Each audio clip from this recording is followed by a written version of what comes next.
Hi hello ಎಲ್ರಿಗೂ ನಮಸ್ಕಾರ. ಏನಪ್ಪ ಬೆಂಗಳೂರು ಮ್ಯಾಚ್ ಆಗಿಲ್ಲ ಇವತ್ತು ಬಂದ್ಬಿಟ್ಟಿದ್ಯಾ ಅಂತ ಇದ್ದೀರಾ? ಏನಿಲ್ಲ, ನೆನ್ನೆ ಮ್ಯಾಚ್ ನೋಡೋದ್ರಲ್ಲ, ವೈಭವ್ ಸೂರ್ಯವಂಶಿ ಯಪ್ಪ ಹೆಸ್ರು ಹಂಗೆ ತಲೆಯಲ್ಲಿ ಸೀಲ್ ಆಗಿಬಿಟ್ಟಿದೆ. ಆ ಥರ ಬ್ಯಾಟಿಂಗ್ ಅಂದ್ಕೊಳ್ಳಿ. ನೆನ್ನೆ ಏನು ಆ ಹುಡುಗ ಹೊಡಿತಾ ಇದ್ದಿದ್ದು ಏಟುಗಳು ಎಕ್ಸ್ಪೀರಿಯನ್ಸ್ ಇರೋ ಬಾಲರ್ಗೆ ಹೋಗ್ಬಿಡ್ತಲ್ಲ, ಯಾರಿಗೂ ಹೋಗ್ಬಿಡ್ತಾ ಇಲ್ಲ. ಆ ಥರ ಟಾಪ್ ಕ್ವಾಲಿಟಿ GT ಬಾಲರ್ಸ್ಗಳ ಮೇಲೆ ಒಂಥರ ಇಷ್ಟ ಆಗೋದಾಗ ಹೊಡೆದ್ಬಿಟ್ರು ಅಂದ್ಕೊಳ್ಳಿ ವೈಭವ್ ಸೂರ್ಯವಂಶಿ ಅಂತನೂ. ಯಪ್ಪ ಏನು ಗುರು ಅದು ಬ್ಯಾಟಿಂಗು, ಆ ಥರ ಆ ಲೆವೆಲಲ್ಲಿ ಹಿಟ್ಟಿಂಗು ಒಂಥರ ಸ್ಟಂಡ್ ಆಗಿಬಿಟ್ಟಿದ್ರು ಅಂದ್ಕೊಳ್ಳಿ. GT ಬಾಲರ್ಸು, GT ಫ್ಯಾನ್ಸ್ ಎಲ್ಲ ಏನು ಹೊಡಿತಾ ಇದ್ದಿದ್ದು ನೋಡ್ಬಿಟ್ಟು ದಂಗ್ ಪಡೆದೋಗ್ಬಿಟ್ಟಿದ್ರಲ್ಲ GT ಬಾಲರ್ಸ್ಗಳು, GT ಫ್ಯಾನ್ಸು ಎಲ್ಲ. ನಾನೇ ದಂಗ್ ಪಡೆದೋಗ್ಬಿಟ್ಟಿದ್ದೆ, ಏನು ಗುರು ಈ ಥರ ಹೊಡಿತಾ ಇದ್ದಾರೆ ಅಂತ.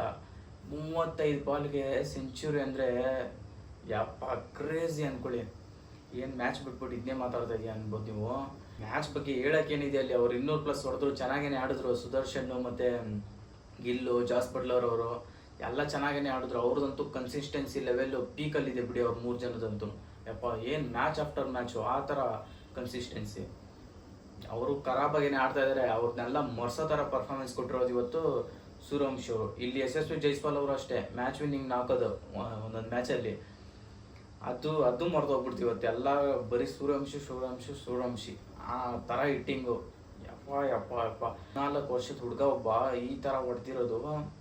ಯಪ್ಪ fastest century by an Indian in IPL ಹಿಸ್ಟ್ರಿಲೇ ಯೂನಿವರ್ಸ್ ಬಾಸ್ ಹೊಡೆದಿದ್ದು 30 ಬಾಲ್ಗೆ ಸೆಂಚುರಿ. ಅದಾದಮೇಲೆ ಸೂರ್ಯವಂಶಿನೇ 35 ಬಾಲ್ಗೆ. ಯೂಸುಫ್ ಪಠಾನ್ ಅವ್ರು ಇದ್ರು 37 ಬಾಲ್ಗೆ. ಈ ಹುಡುಗ 35 ಬಾಲ್ಗೆನೆ ಹೊಡೆದ್ಬಿಟ್ಟು ಅವ್ರನ್ನೂ ಬಿಟ್ ಮಾಡ್ಬಿಟ್ಟು ಮೇಲೆ ಕೂತಿದ್ದಾರೆ ಇವಾಗ. ಫಸ್ಟು ಯಾರು ಕ್ರಿಸ್ ಗೇಲ್ ಅವರು ಇದ್ದಾರೆ, ಅದಾದಮೇಲೆ ಸೂರ್ಯವಂಶಿನೇ ಇರೋದು. ಯಪ್ಪ ಏನು ಏಟುಗಳು ನೆನ್ನೆ ಮಾತ್ರ. ಏನು ಎಕ್ಸ್ಪೀರಿಯನ್ಸ್ ಕೇಳ್ತಾಳೆ, ಏನು ಕೇಳ್ತಾಳೆ. ಬಾಲರ್ಸ್ಗಂತೂ ಮರ್ಯಾದೆನೇ ಇಲ್ಲ ಅಂದ್ಕೊಳ್ಳಿ. ಆ ಥರ ಹೊಡೆದಿದ್ದು ರಾಹುಲ್ ದ್ರಾವಿಡ್ ಅವ್ರು ಹೇಳ್ಬಿಟ್ಟಿದ್ದಾರೆ ಅನ್ಕೊಂತೀನಿ. ನೋಡಪ್ಪಗೆ ಒಂಥರ ಗಲ್ಲಿ ಕ್ರಿಕೆಟ್ ಅನ್ಕೊಂಡು ಆಡಿ ನೀನು IPL ಅಂತೆಲ್ಲ ಆಡಿದ್ರೆ ಪ್ರೆಷರ್ ಆಗ್ಬಿಡುತ್ತೆ. ಆ ಥರ ಸುಮ್ಮನೆ ಹೊಡಿಯೋಗಿ ನೀನು ಅಂತ ಹೇಳಿ ಗಳಿಸೋರೇನೋ. ಏನು ಒಂಚೂರು ಭಯ ಇಲ್ಲ, ಫಿಯರ್ಲೆಸ್ ಬ್ಯಾಟಿಂಗ್ ಅಂದರೆ ಪೀಕಲ್ಲಿದೆ ಅಂದ್ಕೊಳ್ಳಿ. ಇಶಾಂತ್ ಶರ್ಮಾ ಅವ್ರಿಗೆ ಒಂದು ಓವರಲ್ಲಿ ಪವರ್ ಪ್ಲೇ ಕೊಡ್ತಾರೆ 28 ರನ್ನು ಇಟ್ಟಾಡಿಸ್ಬಿಟ್ರು ಅಂದ್ಕೊಳ್ಳಿ. ನಾನಂತೂ ಮೆಂಟ್ಲಾಗ್ಬಿಟ್ಟಿದ್ದೆ ನೋಡ್ಬಿಟ್ಟು. ಏನು ಗುರು ಈ ಥರ ಎಕ್ಸ್ಪೀರಿಯನ್ಸ್ ಇರೋ ಬಾಲರ್ಸ್ಗೆ ಈ ಥರ ಇತ್ತವರಲ್ಲ 14 ವರ್ಷದ ಹುಡುಗ ಒಬ್ಬ ಅಂತ.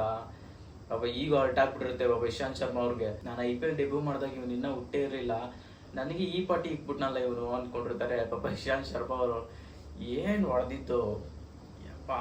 ಏನು ಆ ಪಾರ್ಟಿ ಪವರ್ ಮಡಗಿದ್ದಾರೆ 14 ವರ್ಷಕ್ಕೆ. ಯಾವ ಹಾಲು ಕೊಡಿಸಿದ್ರು ಏನೋ, ಹುಲಿ ಹಾಲು ಕೊಡಿಸಿದ್ರೇನೋ ಅವ್ರ ಮನೆಯಲ್ಲಿ. ಯಪ್ಪ ನಾನು ಅದೆಲ್ಲ ಓಡಾಡ್ತಾ ಇದ್ನೋ 14 ವರ್ಷಕ್ಕೆ. ಎಲ್ಲಿ ತಿಂದ್ಬಿಟ್ಟು ಸುಮ್ಮನೆ ಊರು ಸುತ್ತಾಡ್ತಾ ಇದ್ದೇನೋ. ಇವಾಗೂ ಅದನ್ನೇ ಮಾಡ್ತಾರೆ ಅದು ಬಿಡಿ, ಅದು ಬೇರೆ ವಿಚಾರ. ಅಲ್ಲಿ ಇಶಾಂತ್ ಶರ್ಮಾ ಅವ್ರಿಗೆ 28 ರನ್ ಹೊಡಿತಾರೆ. ಇನ್ನು ಜನ್ನತ್ ಅಂದರೆ ಸ್ವರ್ಗ ಅಂತ ಅರ್ಥ. ಅವ್ರಿಗಂತೂ ನರಕ ತೋರಿಸ್ಬಿಟ್ರು ಅನ್ಕೊಳ್ಳಿ.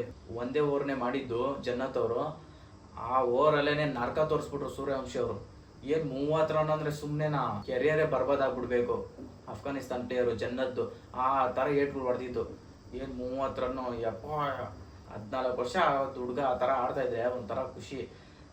ಆ ಥರ ಆ ಲೆವೆಲ್ ಹಿಟ್ಟಿಂಗ್ ಅಂದ್ಕೊಳ್ಳಿ. ನಿನ್ನೆ ಖರಾಬು. ಏನು 94 96 ಇರ್ತಾರೆ. ಇನ್ನೇನು ಒಂದು ಸಿಂಗಲ್ ಆಡ್ಕೊಂಡು ಸೆಂಚುರಿ ಮಾಡ್ಕೊಳ್ಳೋಣ ಏನಿಲ್ಲ. ಆ ಬಾಲ್ ನೆಕ್ಸ್ಟ್ ಬಾಲು 6ಗೆನೆ. ಸಂಜು ಸ್ಯಾಮ್ಸನ್ ಅವ್ರಿಗೆ ಇಂಜುರಿ ಆಗಿದ್ದಿಲ್ಲ ಅಂದರೆ ಅವ್ರು ಒಳಗೇನೆ ಬರ್ತಾ ಇರಲಿಲ್ಲ. ಫಾರ್ಚೂನ್ ಫೇವರ್ಸ್ ದ ಬ್ರೇವ್ ಅಂತಾರಲ್ಲ, ಅದೇ ಥರನೇ ಆಗಿದ್ದು. ಸಂಜು ಸ್ಯಾಮ್ಸನ್ ಅವ್ರಿಗೆ ಇಂಜುರಿ ಆಯಿತು, ಸ್ಟ್ರೇಟ್ ಇವ್ರು ಒಳಗೆ ಬಂದರು. ಅವ್ರಿಗೆಲ್ಲ ಇಂಜುರಿ ಆಗಿದ್ದಿಲ್ಲ ಅಂದರೆ ಇವ್ರಿಗೆ ಇನ್ನೂ 1-2 ವರ್ಷ ಆಡ್ತಾ ಇರಲಿಲ್ಲ. ಸಂಜು ಸ್ಯಾಮ್ಸನ್ ಅವ್ರಿಗೆ ಇಂಜುರಿ ಆಗಿದ್ದೆ, ಅಣ್ಣ ಒಳಗೆ ಬಂದರು. ವರ್ಲ್ಡ್ ಕ್ರಿಕೆಟು ಎಲ್ಲರಿಗೂ ನನ್ನ ಹೆಸರು ಏನು ಅಂತ ಗೊತ್ತು ಆಗಬೇಕು ಅಂತ ಆ ಲೆವೆಲಲ್ಲಿ ಹೊಡೆದಿರೋದು ಅಂದ್ಕೊಳ್ಳಿ. ನಿನ್ನೆ ಮಾತ್ರ ಯಪ್ಪ ಒಂದು ಕಳೆದ 2-3 ಮ್ಯಾಚಲ್ಲಿ ಸೂರ್ಯವಂಶಿ ಹೆಸರೇ ಬಾಯಿಗೆ ಬರ್ತಾ ಇರಲಿಲ್ಲ, ನನಗೆ ಮರ್ತೋಗ್ಬಿಡ್ತಾ ಇದ್ದೆ. ಇವಾಗ RR ಟೀಮ್ ಅಂದರೆ ಸೂರ್ಯವಂಶಿನೇ ಕಣ್ಮುಂದೆ ಬರಬೇಕು. ಆ ಥರ ತಲೆಯಲ್ಲಿ ಸೀಲ್ ಹೊತ್ಬಿಟ್ಟಿದ್ದಾರೆ ಸೂರ್ಯವಂಶಿ ಅವರು. T20 ವರ್ಲ್ಡ್ ಕ್ರಿಕೆಟಲ್ಲೇ ಅತಿ ಕಡಿಮೆ ವಯಸ್ಸಿಗೆ ಸೆಂಚುರಿ ಹೊಡೆದಿರೋದು ಅದು ಸೂರ್ಯವಂಶಿನೇ. ಯಪ್ಪ ಕ್ರೇಜಿ ಅಂದ್ಕೊಳ್ಳಿ. ನಿನ್ನೆ ರೆಕಾರ್ಡ್ಗಳೆಲ್ಲ ತುಂಬ್ಸ 15 ಓವರಲ್ಲೇ ಚೇಸ್ ಮಾಡಿರೋದು IPL ಅಲ್ಲಿ ಹಿಸ್ಟ್ರಿ. ಅದು 200+ ರನ್ನ. ಒಂಥರ ರೆಕಾರ್ಡ್ ಮೇಲೆ ರೆಕಾರ್ಡು. ಸೂರ್ಯವಂಶಿ ಅಂತೂ ಹ್ಯಾಟ್ಸ್ ಆಫ್ ಅಂದ್ಕೊಳ್ಳಿ ಆ ವ್ಯಕ್ತಿಗೆ. ಖರಾಬು. ಒಳ್ಳೆ ಇನ್ವೆಸ್ಟ್ಮೆಂಟ್ ಮಾಡಿದ್ದಾರೆ ರಾಜಸ್ಥಾನ್ ಅವರಂತೂ.